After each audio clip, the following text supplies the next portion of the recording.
Assalomu alaykum. Uy sharoitida baliq boqishga qiziqadi yo'llar. Hop, subsidiya degani davlat tomonidan tushirib beriladi. Bunga biz to'lov qilmaymiz. Davlat o'zi yonidan to'lab beradi. 80 metrli drenajimiz. 10 kilovatli quyosh panelimiz zapchastlari.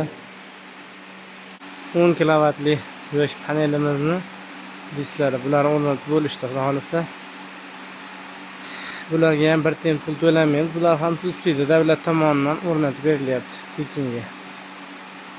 Hop. O'sha hali ko'rsatgan drenajim shu ariqda oqib keladi, suv hali chiqqani yo'q. Oqib kelsa shunda baliq ko'limizga bittasi meni baliq basseynlarimga, ikkinchisi mana yangisi akamnikiga arqa tomondagi o'tib ketadi ikkitaga. Hozirda menda o'zim xonadonimda tushirgan 50 metrligimda suv qo'yyapman. Ammo 3 kilovatli motor, bu motorim 3 kilovatli. Yer tagidan chiqadi. Hop. Baliqlar kelsa, lichinkalar, yangi baliq kelsa, bu toza suvga qo'yaman, tushirib, bu yerda dezinfeksiyasini, tuzini, margan so'tkasini berib, keyin katta ko'llarga olaman. Katta ko'limizni kecha suvlarni polni tushirib tashlaganman, yangilayapman. Suvlar yangilab, kasalliklar, go'nglari chiqib ketadi o'g'itlar.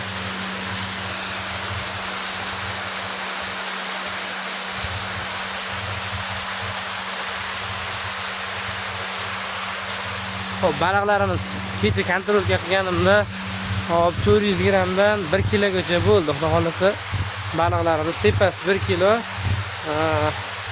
kichinasi 400-350 bo'ldi.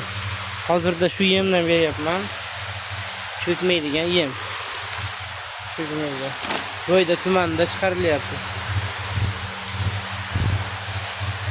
Bassenimning razmeri 12,5 ga 23 qo'ygan. Chuqurligi 260-250 lar. Chuqurligi. 2,5 mingta baliq bor. 2,5 mingta sazan, 50 ta oq, 50 ta pyostra bor hozir chetda. 6 ta 5 kilolik ham bor piylik. Hop, bu tarafimda o'zida hozirda 3 mingta 24-25 gramli malyok qoldi.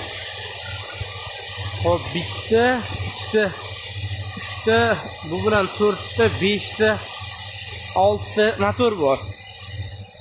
2 ta, 3 tasi paparet ishlab turadi. Kechasi kunduz ishlab turadi. Hozircha baliqda kasallanish, o'lim holatlari yo'q. Hammasi yaxshi ketyapti. Allohga shukr, hammasi joyida.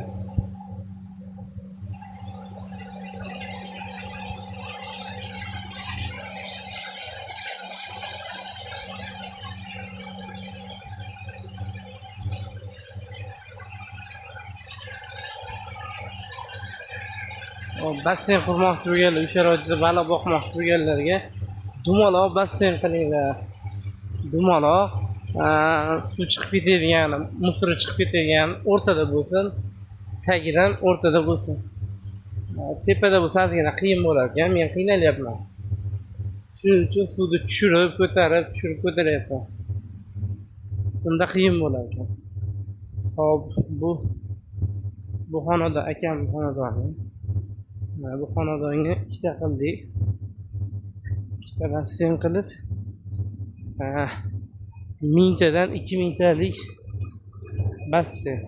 Bunga 1000 ta, narigiga 1000 ta xudo xolasa baliq tashlaymiz. Hozirda bunda 2000 ta turibdi. Xo'p, nima bu?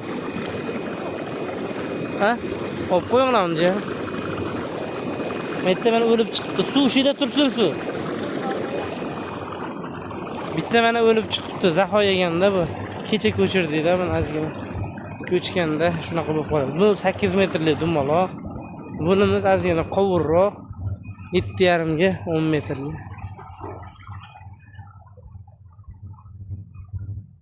Hop, bular suv aytdan chiqib ketadi sarajinadan.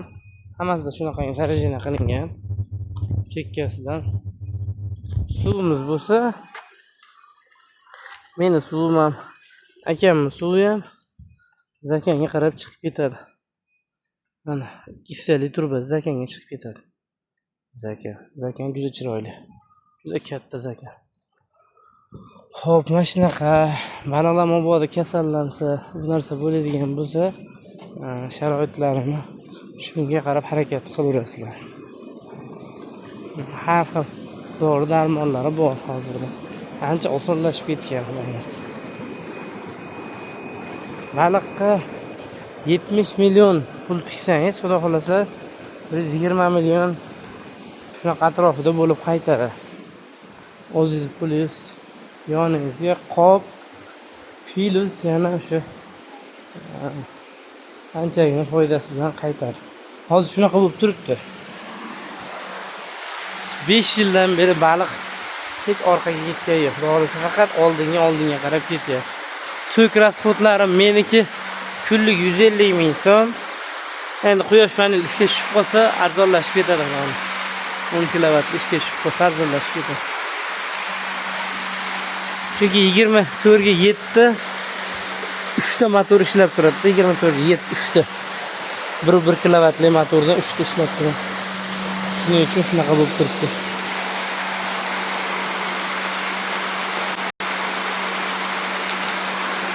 Mana baliqlar ko'zida tarozisi borlar biladi. Shunaqa gaplar. Hop, intensiv baliqqa generator bo'lishligi shart. Generator, chunki svet o'chib qolsa ko'pga yaramaydi, qizib ketadi, kesilib o'ladi. Analizator, oksimetr, kislorod pH, ammiak nitritini o'lchaydigan analizator ham bor mana. Analizator. Hop, menga karib jamoasi berishgan. Asosan sanjorlar sog' bo'lishni maslahat gaplar. Baliq yem 3% beriladi. 3% o'lchab. Undan ko'p berilmaydi.